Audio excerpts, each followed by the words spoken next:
Vamos a enlazarnos ahora mismo con Gilberto Fragoso. Él es especialista en asuntos de ciberseguridad. Gilberto, ¿cómo está? Buenos días, bienvenido. Hola, buenos días, ¿cómo están?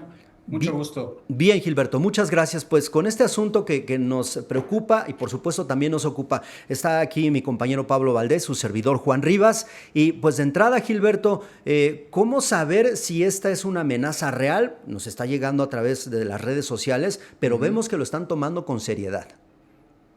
Mira, yo creo que uno de los primeros puntos que hay que aclarar es, más allá de la opinión que yo les pueda dar, va a pesar por encima de todo lo que definan las autoridades, obviamente de la UNAM y de gobierno.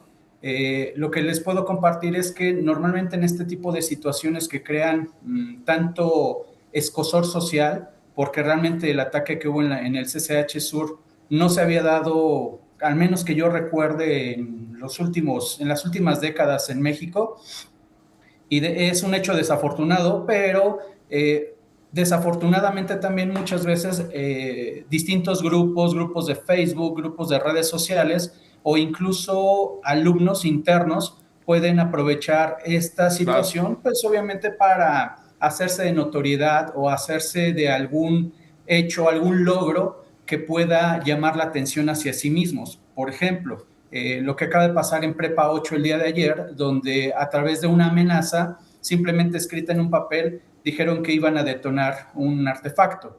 Esto obviamente genera mucho miedo entre la comunidad estudiantil, entre los maestros, las autoridades, y desafortunadamente las autoridades pues también se ven obligadas a tomar medidas en consecuencia. Yo creo que las autoridades no pueden tomar a la ligera ningún tipo de este tipo de amenazas. Claro. De ahí que es muy importante pues obviamente prevenir cualquier situación que se pueda dar. Ahora, respecto a lo que me preguntas, sí, muchos grupos, principalmente, insisto, de redes sociales, pueden tratar de empezar a lograr cierta notoriedad respecto a amenazas falsas. Se debe tomar con mucho cuidado y sobre todo ver de dónde viene. Por ejemplo, si son cuentas nuevas de redes sociales, si son cuentas que acaban de ser creadas, normalmente puede ser una falsa alarma. Ujú. Sin embargo, insisto, esto tiene que ser tomado con la mayor seriedad Claro. y apegarnos a lo que definan las autoridades. Gilberto, me gustaría preguntarte, tú que eres experto en este tema de ciberseguridad, ¿qué herramientas existen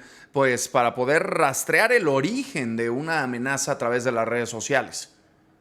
Hay manera de rastrearlo.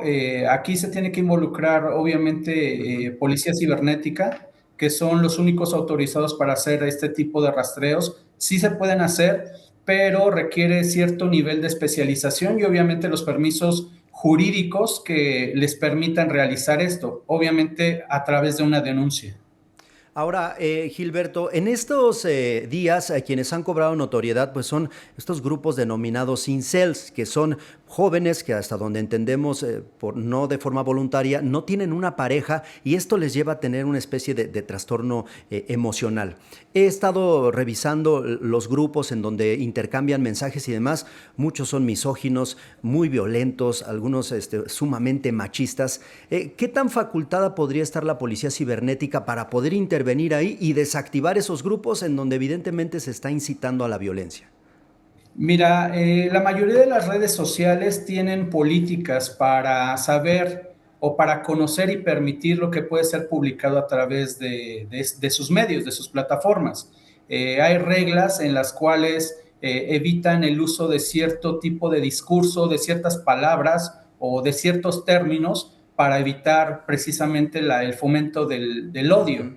Eh, y también yo creo que en la actualidad vivimos en una sociedad que interactúa de manera diferente. Es decir, en nuestros tiempos o en mis tiempos, el valor de las personas era la convivencia, el interactuar unos con otros. Actualmente las redes sociales es un alter ego de muchas personas donde muestran a veces cosas que no son, piensan que valen lo que aparentan en estas redes sociales.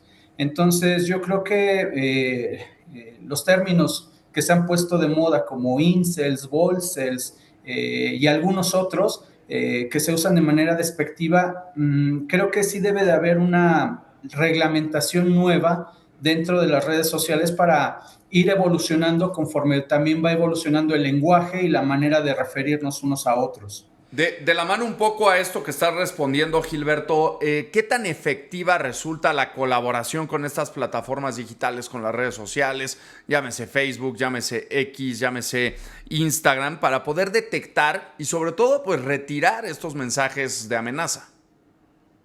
Sí, yo creo que tiene que ser, como les decía, ir evolucionando la normatividad de las redes sociales para evitar esto. Normalmente va ajustándose al idioma anglosajón, pero hay muchos términos en español y en otros idiomas que no están adaptados al módulo, al proceso de detección de mensajes de odio dentro de sus propias plataformas. Normalmente se concentran en el inglés.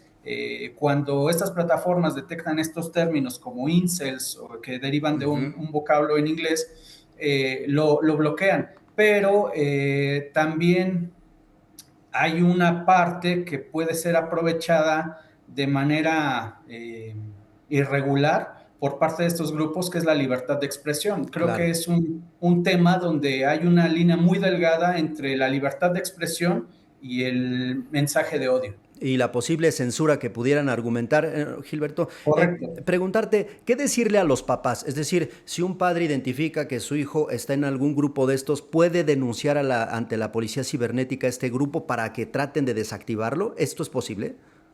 Sí, sí es posible. Es complicado, no es sencillo, pero sí es posible. Ahora, uno de los aspectos que creo que acabas de tocar, Juan, es la cercanía que debe haber de los padres con los hijos y sobre todo tratar de adaptarnos a la manera en la que ellos conviven con otras personas, con sus compañeros, con sus amigos, porque algunas veces nos mantenemos al margen de situaciones que incluso desconocemos. El término incel, mismo que acabas de comentar, no es un término Muy coloquial. antiguo, es un término prácticamente nuevo y que se puso de moda hace no mucho tiempo y que describe de manera, desde mi punto de vista, muy despectiva a ciertas personas que, insisto, en su valor que aparentan en redes sociales, no llegan a un nivel y son segregados dentro de los grupos sociales, en las escuelas y principalmente en los grupos donde se desenvuelven los jóvenes. Y el papel, digamos, que debería de jugar el gobierno, las mismas autoridades, pues en la protección digital, sobre todo de las universidades públicas. Sí, correcto. Yo creo que tiene que estar muy bien identificado, así como en su momento se creó la ley Olimpia. Es un tema que va soportado sobre la individualidad y la integridad de una persona, y creo que no tengo que entrar más en detalle respecto a la ley Olimpia. Sí. Debería de haber o identificar este tipo de detalles de la cultura mexicana dentro de las redes sociales, el cómo se están desenvolviendo los jóvenes y los problemas que esto puede acarrear a corto, a mediano y a largo plazo. Muy bien, Gilberto, pues te agradecemos mucho que nos ayudes a entender este asunto del mundo real que es llevado a la situación virtual, al mundo virtual, que se puede convertir en un problema grave y que por lo menos ahorita ya encendió una alarma pues de alto potencial en la Universidad Nacional Autónoma de México. Gilberto, muchísimas gracias. No, gracias a ustedes. Cuídense mucho.